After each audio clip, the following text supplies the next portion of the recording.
you a frustrated employee, grappling with privacy concerns from your manager while working remotely?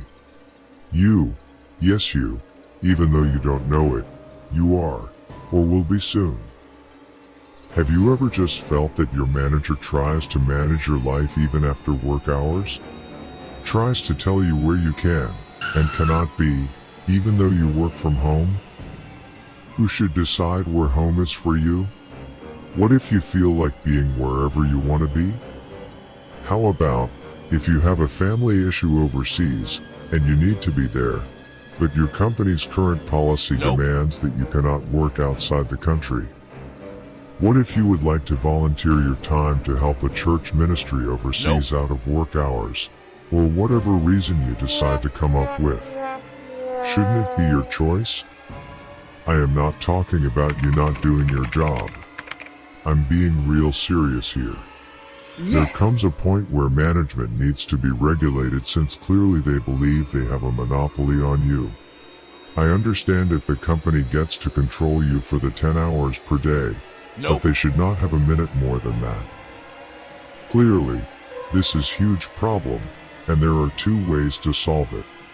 Otra gang, we can contact the HR department and let them know how you feel, and encourage them to establish clear policies that prioritize, trust, and respect employees' privacy. Implementing performance-based metrics rather than location monitoring, which ensures focus on productivity and results. Providing flexible work arrangements and fostering open communication channels built on mutual trust.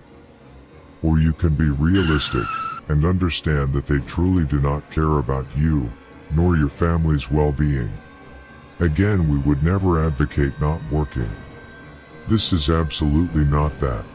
But your solution is using a peer-to-peer VPN to hide your location involves leveraging a decentralized network of interconnected peers rather than a centralized server. Here's a summary of how you can achieve location privacy with a peer-to-peer VPN. You need two devices, a server and a client.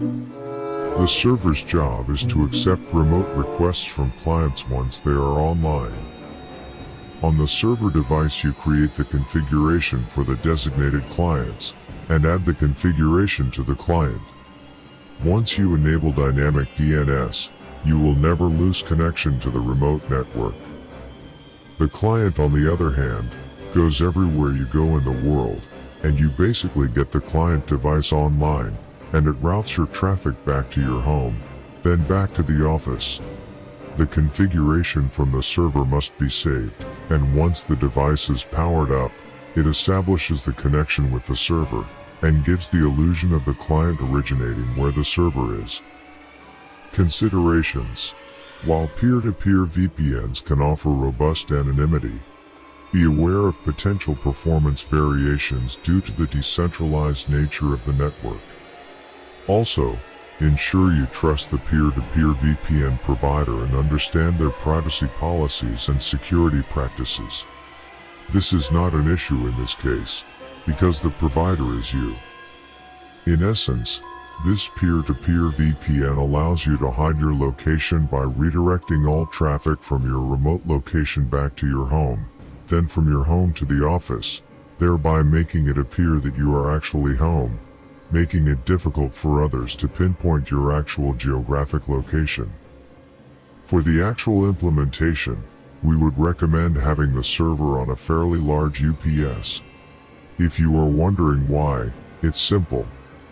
Being remote where you have no physical access to the server, you want to give it every opportunity to stay online as much as possible, so you would connect your cable modem and your server to the UPS.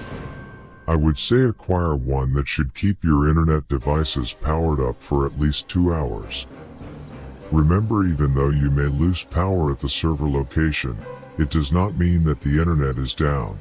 So by having the UPS in place, with your internet access devices connected, you are adding the only layer of redundancy that you can.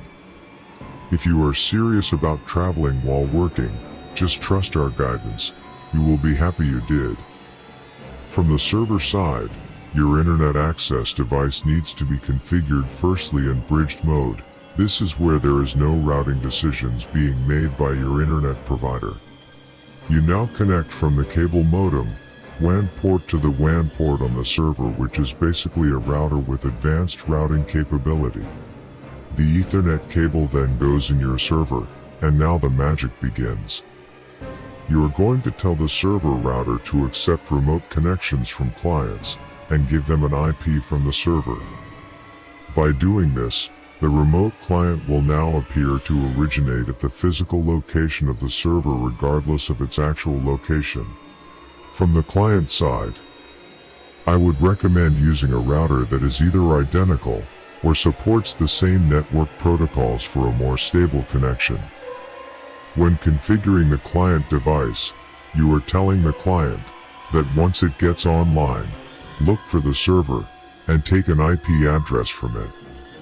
We would recommend getting a travel router that has Wi-Fi and Ethernet ports so you can physically connect to the location's network. We have had better luck using the wired connection, so we recommend doing so. If you have any questions, we are happy to help. Please read up on WireGuard protocols, setting up the server, and also the client.